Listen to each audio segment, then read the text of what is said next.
TMC নেতা বিকাশ নাথযোগী প্ৰাণে মৰাৰ ভাবুকি থানাত এজাহাৰ দাখিল।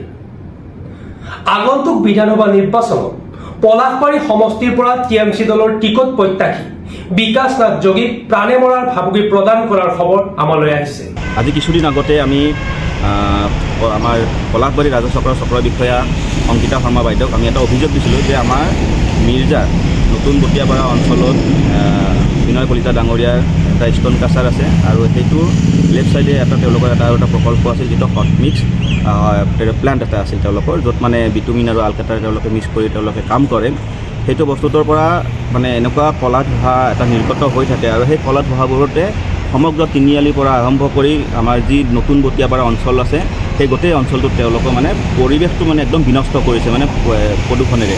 আৰু সেই অৱস্থাত আমি গৈ থাকোঁতে দেখিলোঁ আমি সেই যিটো ধোঁৱা ওলাইছিল সেই ভিডিঅ'টো আমি বাইদেউক দিছিলোঁ আৰু বাইদেৱে সেই বাইদেউক ব্যৱস্থা ল'ব লাগে। সেই মৰ্মে তেওঁলোকে যোৱাকালি আমাৰ ফৰেষ্টৰ বিভাগৰ মানুহ লৈ পলিউশ্যনৰ বিভাগৰ মানুহ লৈ গৈ তেওঁলোকে সেই ঠাইটো তেওঁলোকে পৰিদৰ্শন কৰে। পৰিদৰ্শন কৰাত তেওঁলোকে যিখিনি কাগজ পত্ৰ তথ্যত তেওঁলোকে খেলি মেলি পালে বা তেওঁলোকৰ অনুমতি নাই, তো মানে নীতি বহিৰ্ভূতভাৱে অবৈধভাৱে তেওঁলোকে এই উদ্যোগটো তেওঁলোকে প্ৰকল্পটো তেওঁলোকে চলাই আছিল। চলাই কৰাত তেওঁলোকে সেই সম্পূৰ্ণ যিটো এই হট মিক্সাৰ তেওঁলোকৰ প্লানটো সেইটো তেওঁলোকে চিল কৰিছে। বাকী সকলো ঠিকে থাকে গ'ল। ৰাতি তেওঁলোকে কমচে কম 9:57 বজাৰ পৰা বিনয় কলিতা ডাঙৰীয়া তেওঁলোকে নিজেই মোক বহুবাৰ ফোন কৰিছে। তেওঁক মই কৈছোঁ যে মই এখন বিয়াত আছিলোঁ, আপোনাক মই ওলাই কিনে ভালকৈ কথা পাতিম। তেওঁ তাৰ কথাটো মান্তি নহ'ল। তেওঁ মোক ফোনৰ পৰা ফোন 9:57 পৰা একদম 11টা বজালৈ তেওঁ মোক কণ্টিনিউ ফোন মাৰি আছিল আৰু মই তেওঁলোকৰ ফোনটো উঠোৱা নাছিলোঁ। তেওঁ কিহৰ কাৰণে ফোন কৰিছে মই গম নাপাওঁ। তেওঁক যিহেতুকে কৈছোঁ যে মই বিয়া এখনত আছোঁ, এতিয়া কথা পাতিব পৰা অৱস্থাত নাই, মই অহাকালি আপোনালোক ভালকৈ কথা পাতিম। তেওঁ মানে নামানে, শুনাছোঁ কথা আছে, মই ফোনটো কাটি দিলোঁ।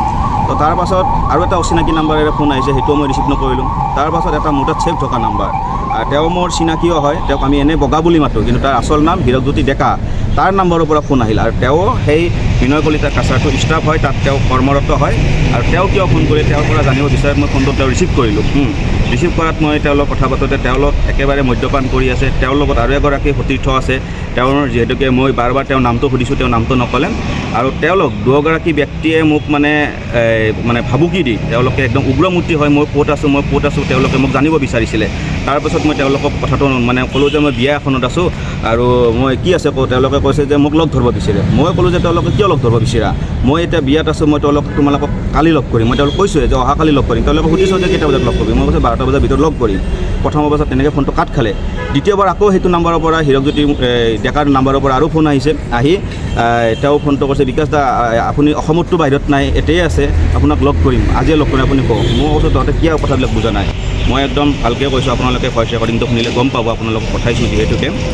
তাৰ পাছত আৰু এটা অচিনাকি ভইচ, মানে ভইচটো মানে আমি ডাউট কৰিছোঁ। আমি সেই মানুহজনক কথা পাতিছোঁ, যিহেতুকে তেওঁক আমি দেখা নাই বৰ্তমান, সেইকাৰণে তেওঁৰ আমি নামটো কোৱাৰ পৰা বিৰত আছোঁ। যিহেতুকে আমি FIR দিছোঁ, FIR তেওঁলোকে তদন্ত কৰি সেই মানুহজনৰ ব্যৱস্থা ল'ব।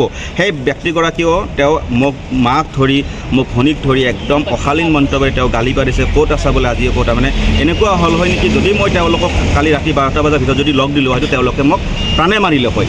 মোৰ জীৱনটোৰ প্ৰতি মানে তেওঁলোকে এটা ভাবুকি দিছে তেওঁলোকে। তো এইটোৰ কাৰণে আমি আজি পলাশবাৰী আৰক্ষী থানাৰ আমি ভাৰপ্ৰাপ্ত মহোদয়ৰ ইয়াত আহি কাষ চাপিছোঁ। আৰু আমি এই থানাখনত আমি এখন FIR দিছোঁ, আমি FIR দাখিল কৰিছোঁ যে যিহেতুকে আমি ৰাইজৰ কাম কৰা মানুহ আৰু তৃণমূল কংগ্ৰেছ দলৰ অহাবাৰ বিধানসভা নিৰ্বাচনত মই প্ৰাৰ্থিত্ব আগবঢ়াম। সেই ক্ষেত্ৰত পলাশবাৰী জনসাধাৰণৰ মোৰ দায়িত্ব আছে। তেওঁলোকৰ স্বাস্থ্যৰ প্ৰতি মই লক্ষ্য কৰা অকল মোৰ বুলি নহয়, পলাশবাৰী সমষ্টিৰ সমূহ সচেতন ৰাইজৰ দায়িত্ব আছে।